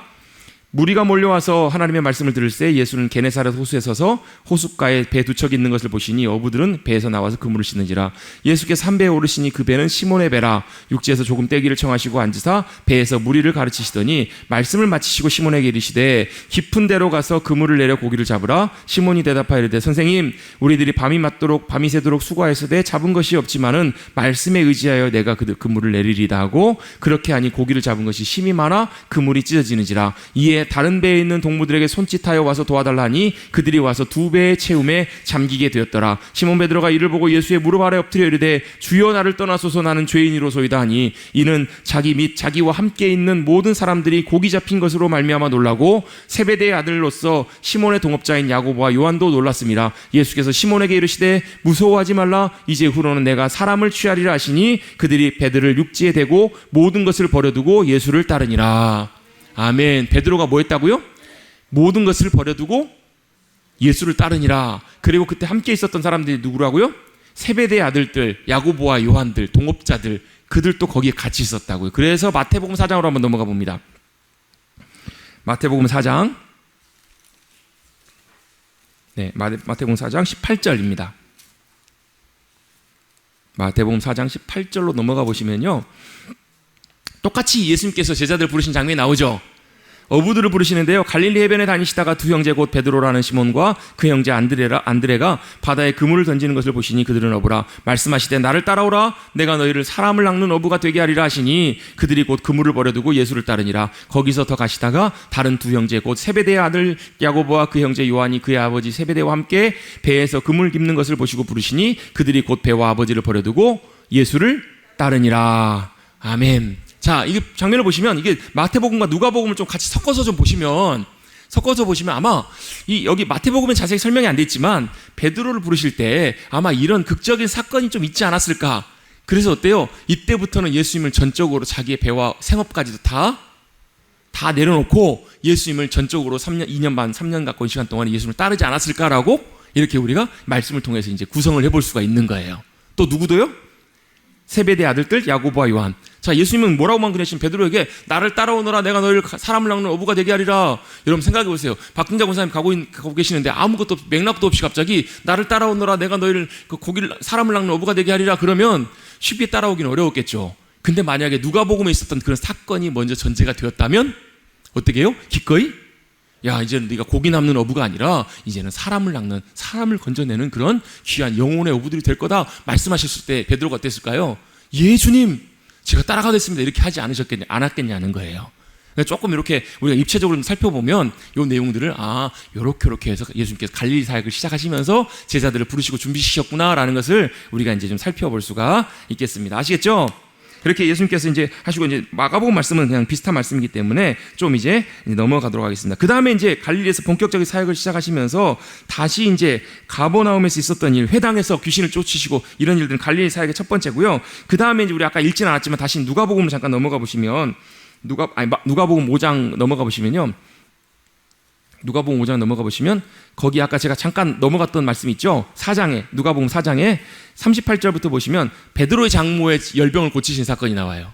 자, 예수님께서 회당에서 가르치고 사람들이 깜짝 놀래요. 그랬더니 소문이 퍼져가지고 베드로의 장모의 집에 들어가서 중한 열병을 앓고 있는 베드로의 장모를 고치고 났더니 어떤 일이 벌어지냐면 해질녘에 사람들이 가득 모여드는 거예요. 병자들이 몰려드는 거예요. 자, 여기서 보시면 38절 39절 말씀 자 읽을게요. 예수께서 일어나 회당에 나가사 시몬의 집에 들어가시니 시몬의 장모가 중한 열병을 앓고 있는지라 사람들이 그를 위하여 예수께 구하니 예수께서 가까이 있어서 열병을 꾸짖으신데 병이 떠나고 여자가 곧 일어나 그들에게 수종드니라. 자, 열병이 그 당시 열병은 사실 죽을 수도 있는 심각한 병이었습니다. 예수님께서 기도하셨더니 베드로의 장모님이 낫는 거예요. 그러면 누가 그걸 봤을까요?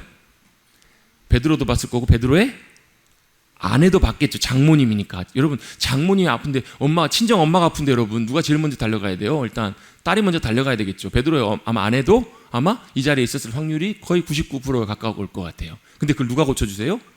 예수님께서 기적적으로 고쳐주시는 거예요. 돌아가실 줄 알았는데 중병 가운데서 예수님이 극적으로 고쳐주신 것을 아내가 봤어요. 그리고 남편이 예수님 따르겠다고 집에 나가는 거예요. 그러면 여러분, 이 아내가 어떻게 할까요? 아마 이런 일들이 없었다면 아마 당신 미쳤냐 이러면서 아마 이렇게 난리를 쳤을지도 모르겠어요. 근데 아마 그 예수님이 어떤 분이신지를 이 아내도 장모님도 경험했기 때문에 아마 그렇게 좀 쉽게 허락해 주지 않았겠나 이렇게 이제 추측을 해볼 수가 있어요. 그리고 나서 사람들이 몰려옵니다. 해질 무렵에 낮에 좀 오지 저녁 다 무렵에 온갖 병자들이 다 나와요. 이때부터 이제 본격적으로 예수님께서 갈릴리에서 기적과 능력과 역사하심들을 이제 본격적으로 나타내신 장면들이 나와요. 사람들 고치세요. 여러 사람들이 어때요? 주님 앞에 나오는데 일일이 손을 얹으시고 기도하셨더니 귀신들이 막 나가고요. 귀신들이 소리를 지르고 나가고 뭐라고 외쳐요? 당신은 하나님의 아들이십니다. 예수님께서 꾸짖으세요. 조용해. 왜 그러셨을까요? 이게 증거되면 좋은 거 아니에요? 좋은 것 같지만 실제로는 예수님께서 왜 이걸 우려하시고 막으셨냐면 이유가 있습니다. 왜냐하면 사람들이 기적을 보고 예수님을 따르기를 원치 않으셨어요. 예수님이 어떤 분이신지를 인격적으로 잘 알고 예수님이 정말로 하나님의 아들이시고 구원자가 되시고 내 구주가 되십니다. 이걸 고백하고 따라오는 것이 중요하지. 여러분 보세요. 사람이 갑자기 여기서 생각해 보세요. 제가 여기서 기도했는데 갑자기 했는데 안진뱅이가 일어나요. 웃기시네 이런 표정으로 쳐다보세요. 그런 일이 일어날 수 있어요. 주님 역사하시면 놀라운 일들이나 귀신이 나가고 불치병이 나와요. 그럼 여러분 어떻게 하실래요? 우와 하시면서 뭐 하시겠어요? 이야 목사님 진짜 짱이다. 이게 아니고요. 뭐예요? 이 일들을 행하시고 고치시고 역사하시는 분이 누구시라는 거예요? 하나님이시라는 거예요. 그 주님의 능력과 권세를 우리가 바라봐요. 그게 표적이란 말은 사인이에요. 사인이란 말은 표지판이에요. 표지판. 요즘으로 말하면 제가 자주 묘를 들잖아요. 전주 IC 딱 나가자마자 거기에 뭐가요? 서울 방향 써 있어요. 표지판. 서울 보이니까 서울인가 보다. 거기서 죽치고 앉아가 있으면 큰일 난다고요. 표지판은 뭐예요? 거기가 아니고 가르치는 거라고요. 달을 가르치는데 손가락만 보고 있는 거예요. 그게 바로 표적을 보면서 놀라는 우매함이에요. 표적은 뭐예요? 표적을 일으키신 주님의 능력과 권세, 표적을 일으키신 분이 누구신지 예수 그리스도, 표적을 일으키신 분이 하나님의 아들, 하나님의 놀라운 역사하심과 은혜가 예수 그리스도를 통해 함께 하시고 나타나시는 그걸 보라는 거예요. 그래서 귀신이 막 소리 지르는 이런 걸 예수님께서 막으신 거예요. 일부러. 예수님 나가셔서 어떨 때 보면 중간에 보면 아무 얘기하지 말라고 이런 얘기를 중간중간 하시잖아요. 그게 사실 그런 이유 때문에 그런 거예요. 사람들은 와 기적을 보면 놀라고 다 믿는 것 같아요. 근데 여러분 그 마음들이 싹 사라지고 나면요 금방 사그라들어요. 왜? 진짜 믿음이 아니기 때문에 그래요. 기적을 통해서 우리는 뭘요? 참 믿음의 자리로 진짜 주님을 믿는 자리까지 나아가야 되기 때문에 그래요. 예수님 밤새도록 그렇게 하십니다. 42절입니다. 날이 밝아요. 날이 밝아. 예수님께서 거기서 뭐 하시냐면 날이 밝음에 떠나지 못하도록 만류하시는데 내가 다른 갈릴리 가서도 하나님 나라의 복음을 전하야겠다라고 이렇게 말씀하세요. 그리고 나서 이제 순서가 좀 바뀌었지만 제자를 부르시는 장면이 바로 거기에서 이제 등장하게 됩니다. 그리고 이제 본격적으로 이제 갈릴리에서의 사역들이 이제 시작이 되게 되는데 누가복음 5장에서 이제 중간에 이제 그 나병 환자를 고치시는 사건이 하나 나와요. 제자를 부르신 다음에 12절부터 보시면 나병 환자를 고치신 사건, 그다음에 중풍병자를 고치신 사건이 나오고 27절에도 이제 마태를 부르시는 내용들 이렇게 내용들이 나오게 됩니다. 이렇게 이제 누가복음 5장까지 보시고 잠깐 여기서 보시면 표에 보시면 그 많은 병자들을 고치심 해가지고 아까 우리 읽었죠. 누가복음 4장 40절, 41절 읽었죠? 그 다음에 42절부터 44절까지 말씀을 이제 갈릴리 전도 여행이라고 이렇게 나와 있는데 갈릴리 지역에서 주님께서 이제 복음을 전하시는 내용들이 나와요. 그리고 나서 나병 환자를 고치시는 내용이 누가복음 5장에 나오고 5장 12절부터 나오고 중풍병자를 고치시는 사건이 5장 17절부터 나오고 그 말씀 한번 먼저 읽어보도록 하겠습니다. 갈릴리에서 이제 복음을 전하시면서 이런 일들이 있었어요. 누가복음 5장 12절부터 잠깐 읽을게요. 예수께서 한 동네에 계실 때 온몸에 나병 들린 사람이 있어 예수를 보고 엎드려 구하여 이르되 주여 원하시면 나를 깨끗하게 하실 수 있나이다 하니 예수께서 손을 내밀어 그에게 대시며 이르시되 내가 원하노니 깨끗함을 받으라 하신대 나병이 곧 떠나니라. 예수께서 그를 경고하시되 아무에게도 이르지 말고 가서 제사장에게 내 몸을 보이고 또 내가 깨끗하게 됨으로 말미암아 인하여 모세가 명한 대로 예물을 드려 그들에게 입증하라 하셨더니 예수의 소문이 더욱 퍼짐에 수많은 무리가 말씀도 듣고 자기 병도 고침을 받고자 하여 모여오되 예수는 물러가서 한적한 곳에서 기도하시니라. 하루는 가르치실 때 갈릴리의 각 마을과 유대와 예루살렘에서 온 바리새인들과 율법 교사들이 앉았는데 병을 고치는 주의 능력이 예수와 함께 하더라. 한 중풍병자를 사람들이 침상에 메고 와서 예수 앞에 들여놓고자 하였으나 무리 때문에 메고 들어갈 길을 얻지 못한지라 지붕에 올라가 기와를 벗기고 병자를 침상째 무리 가운데로 예수 앞에 달아내리니 예수께서 그들의 믿음을 보시고 이르시되 이 사람아 내 죄사함을 받았느니라 하시니 서기관과 바리새인들이 생각하여 이르되 이 신성 모독하는 자가 누구냐 오직 하나님 외에 누가 능히 죄를 사하겠느냐. 예수께서 그 생각을 아시고 대답하여 이르시되 너희 마음에 무슨 생각을 하느냐 내 죄사함을 받았느니라 하는 말과 일어나 걸어가라는 말이 어느 것이 쉽겠느냐. 그러나 인자가 땅에서 죄를 사하는 권세가 있는 줄을 너희로 알게 하리라 하시고 중풍병자에게 말씀하시되 내가 내게 이르노니 일어나 내 침상을 가지고 집으로 가라 하시매 그 사람이 그들 앞에서 곧 일어나 그 누웠던 것을 가지고 하나님께 영광 돌리며 자기 집으로 돌아가니 모든 사람이 놀라 하나님께 영광을 돌리며 심히 두려워하여 이르되 오늘 우리가 놀라운 일을 보았도다 하니라. 아멘. 27절도 읽을게요. 27절부터 쭉 읽을게요. 그 후에 예수께서 나가서 레위라는 세리가 세관에 앉아 있는 것을 보시고 나를 따르라 하시니 그가 모든 것을 버리고 일어나 따르니라. 레위가 예수를 위하여 자기 집에서 큰 잔치를 하니 세리와 다른 사람이 많이 함께 앉아 있는지라. 바리새인과 그들이 서기관들과 그 제자들을 비방하여 이르되 너희가 어찌하여 세리와 죄인과 함께 먹고 마시느냐. 예수께서 대답하여 이르시되 건강한 자에게는 의사가 쓸데없고 병든 자에게라야 쓸데있나니 내가 의인을 부르러 온 것이 아니요 죄인을 불러 회개시키러 왔노라. 그들이 예수께 말하되 요한의 제자는 자주 금식하며 기도하며 바리새인의 제자들도 또한 그리하되 당신의 제자들은 먹고 마시나이다. 예수께서 그들에게 이르시되 혼인집 손님들이 신랑과 함께 있을 때 너희가 그 손님으로 금식하게 할 수 있느냐. 그러나 그날에 이르러 그들이 신랑을 빼앗기리니 그날에는 금식할 것이니라. 또 비유하여 이르시되 새 옷을 한 조각에 찢어 낡은 조각에 붙이는 자가 없고 만일 그렇게 하면 새 옷이 찢을 뿐 아니요 또 새 옷에서 찢은 조각이 낡은 옷에 어울리지 아니하리라. 새 포도주를 낡은 부대에 넣는 자가 없나니 만일 그렇게 하면 새 포도주가 부대를 터뜨려 포도주도 쏟아지고 부대도 못 쓰게 되리라. 새 포도주는 새 부대에 넣어야 할 것이니라. 묵은 포도주는 포도주를 마시고 새 것을 원하는 자가 없나니 이는 묵은 것이 좋다 함이니라. 아멘. 자, 여기까지 해서 예수님께서 갈릴리에서 1차적인 사역들을 하시는 것을 우리가 살펴볼 수가 있습니다. 예수님께서 여기서 갈릴리에서 복음을 전하신 내용이 나오는데 이것을 마태복음에서는 굉장히 간단하게 이렇게 소개를 하고 있어요. 그래서 마태복음에서 보면 마태복음 4장으로 한번 가보실게요. 다시 한번 마태복음 4장 23절, 우리 아까 22절까지 제자를 부르시는 장면이 나왔죠. 마태복음 4장 23절부터 25절까지 말씀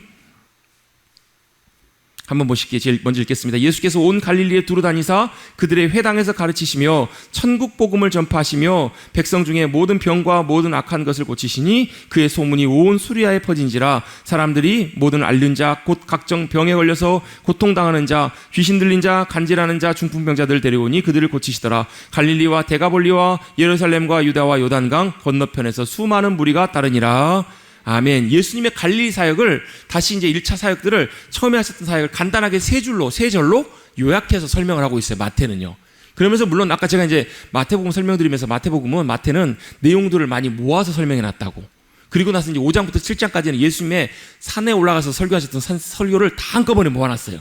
그리고 8장 9장은 예수님이 행하셨던 병자를 고치신 사건, 귀신을 내어 쫓으신 사건, 나병 환자를 고치신 사건, 기적들을 딱 모아놨어요. 10가지 기적이 나와요. 거기 보면 8장 9절에. 근데 거기 기적들에 보면 아까 우리 누가복음에 예수님께서 갈릴리에서 행하셨던 그 기적들 있죠. 나병 환자를 고치시고 또 누구를 고치셨죠? 나병 환자를 고치시고 그다음에 귀신 들린 자를 고치시고 잠시만요. 누가복음 빠졌다. 예, 예수님께서 나병 환자를 고치시고 그다음에 중풍병자를 고치신 사건들, 이 사건들이 이제 그 마태복음에는 뒤쪽에 나오는 거예요. 8장 9장 쪽에 그렇게.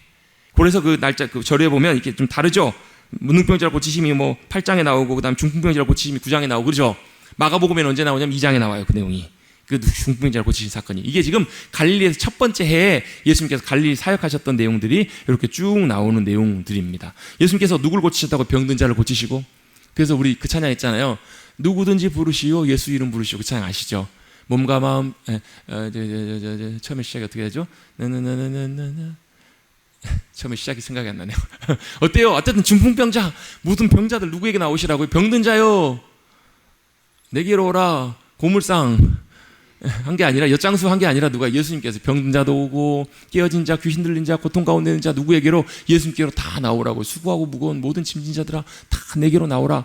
여러분, 그럼 지금은 왜 기도하면 그렇게 옛날처럼 잘 안 고쳐줄까요? 병원 가시면 됩니다. 병원에서도 많이 고침받을 수 있는 거, 그걸 주님께서 일부러 특별한 경우를 제외하고는 병원에서 치료받을 수 있는 건데 병원에 치료받으셔도 돼요. 근데 우리가 뭘 고백하는 거예요? 그럼에도 불구하고 우리를 고치시고 회복하실 수 있는 분은 주님이시라는 거, 예수님이시라는 거, 그걸 우리가 고백하고 믿고 의지할 필요가 있다는 거예요. 아멘. 왜? 예수님께서 그렇게 놀라운 역사를 나타내 보여주셨잖아요.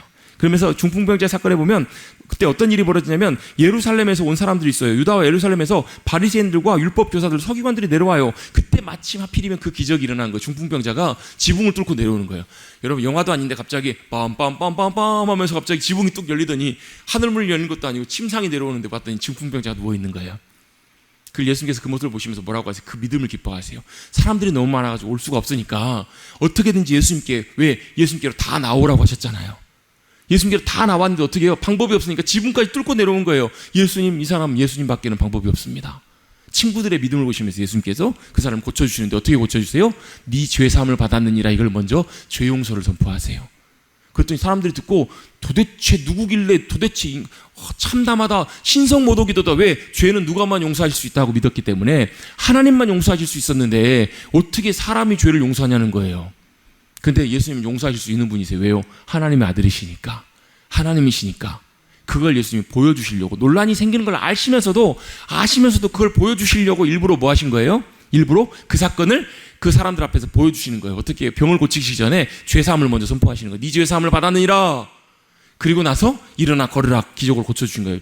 여러분, 지금이야 이제 여러분 뇌졸중이나 이런 걸로 인해서 중풍병자들이 낫는 경우를 회복하는 경우도 있지만, 옛날에는 여러분 방법이 뭐가 있겠어요? 근데 그 사람이 누워있다 꼼짝도 못하다 마비돼 있다가 일어나서 걸어가요. 사람들이 보면서 뭐라고 그랬을까요? 우와, 놀랍다, 그렇지 않았겠냐고요. 주님이 놀라운 일을 이루시는 거예요. 주님의 나라의 일을 이루시는 거예요. 근데 그 이전에 뭘 선포해 준 거예요? 죄 용서를 선포해 주신 거예요. 그러면서 사람들이 깜짝 놀라니까 이렇게 얘기하십니다. 야, 죄 용서하는 것이 쉽겠냐? 중풍병자 고치는 것이 더 쉽겠냐? 여러분, 어떤 게 더 쉬우실 것 같으세요? 퀴즈. 뭐가 쉬울까요? 1번이 쉬울까요? 2번이 쉬울까요? 병 고치는 것이 사실 쉬워요. 왜? 죄 용서는 아무나 할 수 있는 게 아니거든요. 근데 예수님께서 일부러 그렇게 하신 이유는 내게 죄를 용서할 수 있는 권한이 있는 것을, 권세가 있는 것을 보여주시려고 하신다라는 거예요. 땅에서 죄 용서하는 권한을 있는 것을 보여주시려고 주님께서 그렇게 그들에게 가르쳐주시고 보여주세요. 그리고 나서 레위, 세리 마태죠. 마태를 부르시는 장면, 그 내용들과 이렇게 쭉 해서 갈릴리에서 1차 사역을 마치시게 돼요. 그래서 이제 누가복음 6장에 보시면, 누가복음 6장에서 이제 안식일에 이렇게 나오는데, 이 안식일의 이 장면은 언제 장면이냐면 좀 시간적인 조금 간격이 좀 있어요. 어디로 가셔야 되냐면 요한복음 5장으로 가십시다. 요한복음 5장. 우리 아까 요한복음 4장까지 읽었죠? 요한복음 4장까지는 수가성 지나셔가지고 가나로 가셔가지고 가버나움에 그 병자를 고치시고, 그 다음에 세례요한의 이야기까지, 어디죠? 가버나움까지 내려가시고, 그 다음에 신하의 아들을 고쳐주신 내용까지 나와요. 그 다음에 5장 1절에 보시면, 5장 1절에 무슨 표현이 나와요? 그 후에라는 말이 나와요. 그 후에는 언제냐면 신하를 고치시고 바로 그 이후가 아니고, 제자들도 부르시고요, 그 다음에 갈릴리에서 여러 사역들을 감당하신 그 후에 예수님이 언제요? 유대인의 명절이 되어서, 유대인의 명절하면 뭘 생각하시면 좋아요? 일단 1차적으로 유월절을 먼저 생각하시면 좋아요. 그래서 보면 이 도표에 보시면 6월절 두 번째가 나오죠. 첫 번째 6월절 날 예수님께서 성전 정화하셨잖아요. 그리고 약 8개월 정도 시간이 지나서 다시 갈릴리로 내려오셔가지고 약 한 4개월 정도 갈릴리에서 여러 사역들을 하시잖아요. 치유와 전도를 하시고 놀라운 기적을 이루시고, 그죠? 그 보시면 에에서 갈로, 예에서 갈로 쭉 가가지고 뭐 가버나움에서 가버나움을 옮기시고 뭐 제자들도 다시 부르시고 장면들이 나와요. 그 다음에 6월절, 두 번째 6월절에 보시면 갈에서 예로. 갈은 뭐예요? 갈아 만든 배? 갈릴리. 이제 안 할게요. 이제 갈릴리에서 예루살렘으로 다시 올라가시는 장면이 나와요. 요한복음 5장 1절을 볼 때. 그 후에 명절을 따라서 예루살렘, 왜냐면 왜 이게 이 내용이 나오냐면요. 베데스다 연못이 예루살렘에 있어요. 베데스다 연못이. 만약에 마태복음이나 이런 마가복음의 그 흐름에 따라서 여러분 이해를 하다 보면요. 예수님이 베데스다 못가에 도대체 언제 오셨는지 잘 이해할 수가 없어요. 왜? 예수님이 마태복음이나 마가복음 보면요. 예수님이 갈릴리에 사역을 하시다가 갈릴리 사역을 잘 마치시고 마지막에 예수님이 예루살렘에 한 번 올라가신 걸로 그렇게 나온다니까요. 성경 읽어보시면 그래요. 예수님 마태복음만 해도 아까 마태복음 4장 읽었죠. 4장이 뭐예요? 시험 받으시고 제자들 세우시는 장면 나오죠. 제자들 부르신 다음에 뭐예요? 4장 맨 뒷부분에 보시면 갈릴리에서 병자도 고치시고 중풍병자도 고치시고 막 귀신 들린 자도 고치시고, 아까 우리 읽었어요. 마태복음 4장 맨 뒷부분에 읽었어요. 그리고 나서 뭐 하세요? 산에 오르셔가지고 산상수훈 말씀하시고 8장 9장 기적의 얘기가 나와요. 그리고 제자들 다 부르셔가지고 파송을 하신 장면이 마태복음 10장에 나와요. 파송하신 다음에 어때요? 그 다음에 갈릴리 사역을 하시고 그때 뭐 천국 비유도 하시고 막 여러 사역들 하시다가 어디로 가시냐면 예루살렘으로 가세요. 21장에. 그래가지고 예루살렘에서 일주일 동안 계시다가 십자가에 돌아가신다고요. 그럼 도대체 베데스다는 언제 오셨을까요? 언제 오셨을까요? 아마도 추측해보건데 두 번째 해 6월절 때 예수님께서 베데스다에 올라오시지 않으셨을까? 왜? 베데스다가 어디 있다고요? 베데스다 연못이 어디 있냐면 예루살렘에 있어요. 예루살렘에. 베데스다의 못가에 38년 된 병자를 고치시려면 예수님이 어디로 오셔야 돼요? 갈릴리에서 예루살렘으로 올라오셔야 된다고요. 그래서 이 명절이 유대인 6월절 날 예수님이 올라오셨겠다. 왜 그러냐면요. 그 다음 6월절 때는 예수님이 예루살렘으로 올라가셨는지 안 올라가셨는지 불확실해요. 아마 안 올라가셨을 확률이 굉장히 높은 걸로 보여요. 그리고 그 다음, 그러니까 세 번째 6월절이 아닌 마지막 네 번째 6월절 때는 이미 어떻게 예수님이 예루살렘에 올라가셔서 뭐 여러분 성전 입성하시고 이게 여러분 마지막 6월절 때예요. 막 호산나 외치고. 네, 이렇게 조금 정리를 좀 해주셨으면 좋겠어요. 그래서 요한복음 5장 베데스다 못가에서 고치신 사건을 한번 보도록 하겠습니다. 요한복음 5장입니다. 1절입니다.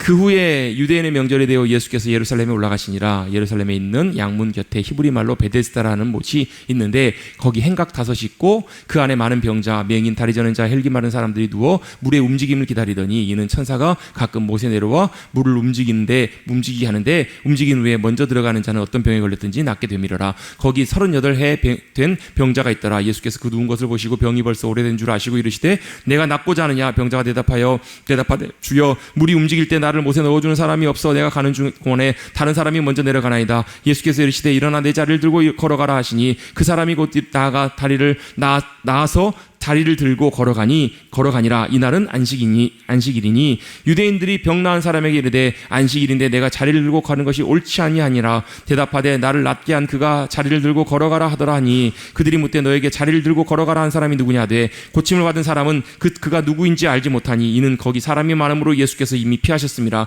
그 후에 예수께서 성전에서 그 사람을 만나 이르시되 보라 내가 나았으니 더 심한 것이 생기지 않도록 다시는 죄를 범하지 말라 하시니 그 사람이 유대인들에게 가서 자기를 고치는 예수라 하니라. 이러므로 안식일에 이러한 일을 행하신다 하여 유대인들이 예수를 박해하게 된지라.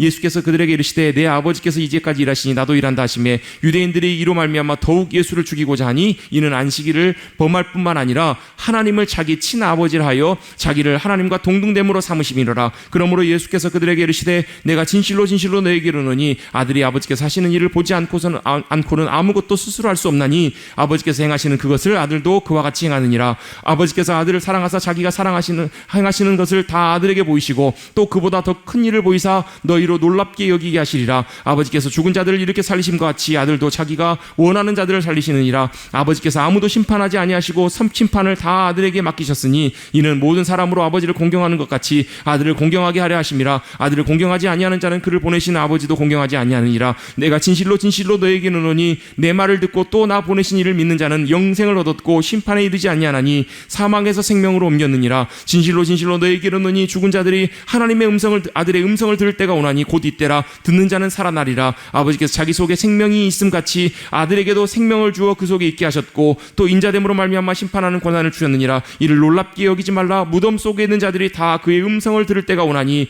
선한 일을 행한 자는 생명의 부활로 악한 일을 행한 자는 심판의 부활로 나오리라. 아멘. 여기까지 먼저 잠깐 살펴보겠습니다. 어디로 예수님이 가셨냐면 예루살렘에 있는 베데스다에 올라가세요. 6월절을 맞아서 베데스다 올라갔더니 거기는 어떤 전설이 있냐면 천사가 한 번씩 물을 움직이게 할 때 제일 먼저 들어간 1등이 병이 어떤 병에 걸리든지 낫게 되는 병인 거예요. 몇 년 동안요? 38년 동안 거기에 누워 있었던 병자가, 누운 채로 있었던 그 병자가 거기에 있었던 거예요. 못 움직이는 병자겠죠. 그는 항상 뭐가 아쉬웠던 거예요? 늦게 들어가는 거예요. 1등으로 못 들어가는 게 너무 아쉬웠던 거예요. 그 병자에게 누가 찾아가시냐면 예수님이 찾아가십니다. 그러면서 이렇게 물으십니다. 네가 낫고자 하느냐? 여러분 낫고 싶으십니까? 낫고자 하느냐? 이걸 여러분에게 물으려니까 말이 잘 안 나오네요. 낫고 싶으십니까?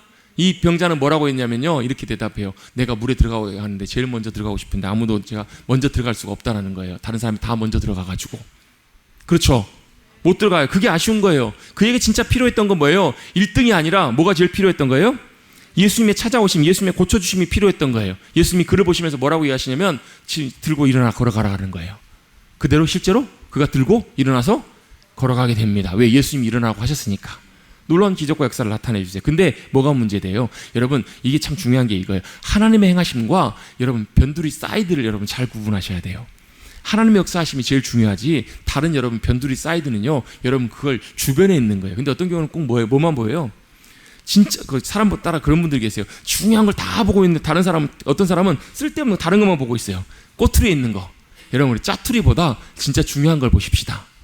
사이드보다. 그래서 여러분, 죽고 사는 문제 아니면 때때로 어떨 때는 여러분 우리가 용납하고 이해해야 될 때도 있는 이유가 뭐냐면 본질이 제일 중요하기 때문에 그렇잖아요.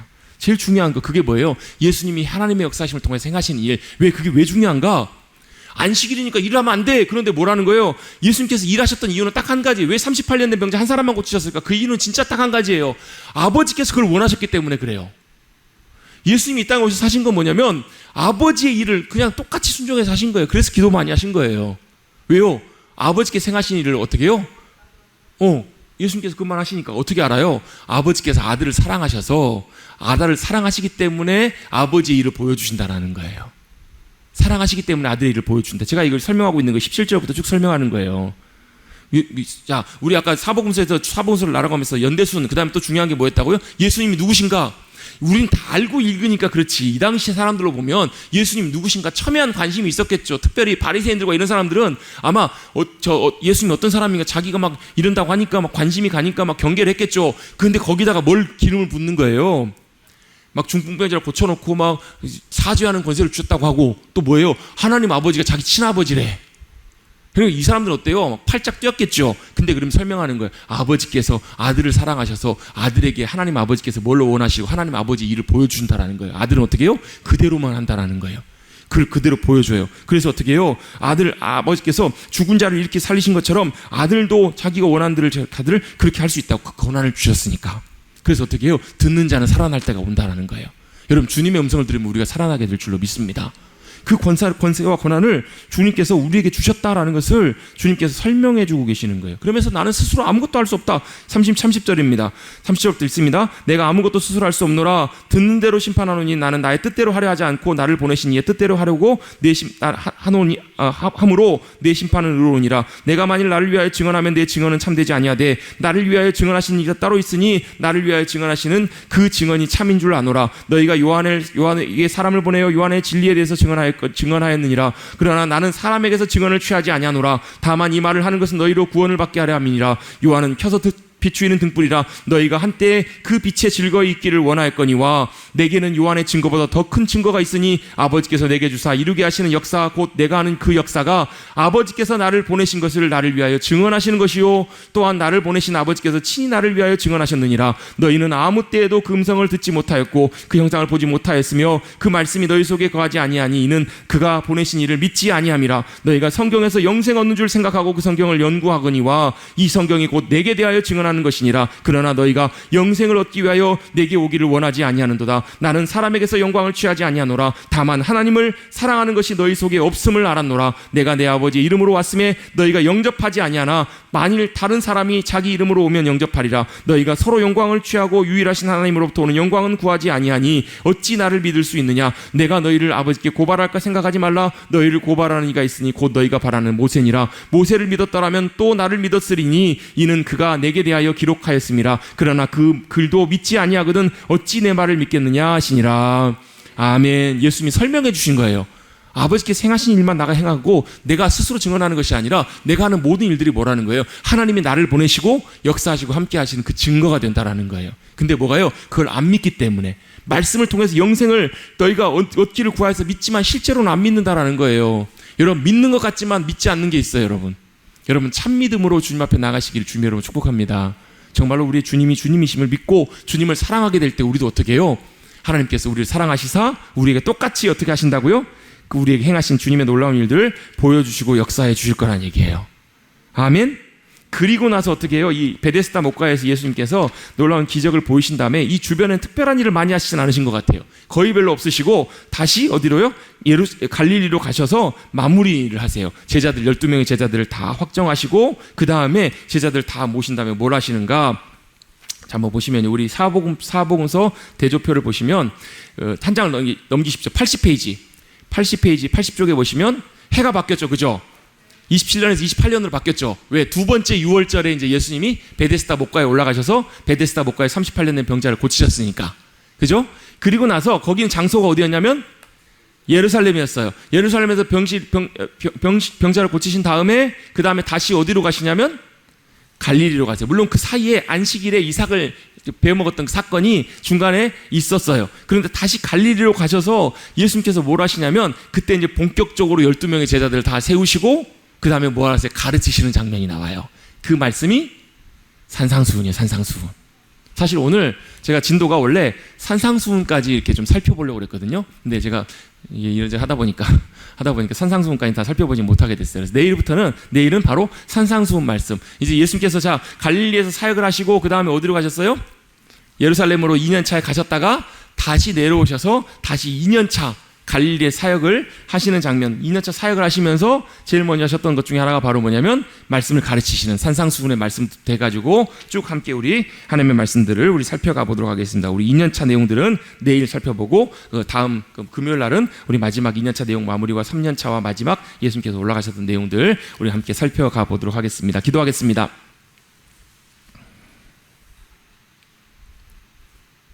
하나님의 아들을 이 땅에 보내시고 하나님의 생명을 우리에게 주시고자 또 하나님 나라의 놀라운 능력과 권세로 살아가는 승리의 삶을 우리에게 주시고자 하나님 나라의 놀라운 복과 은혜를 우리로 이 땅에서 누리고 살아가도록 하나님께서 아들 예수 그리스도 우리에게 보내주신 줄로 믿습니다.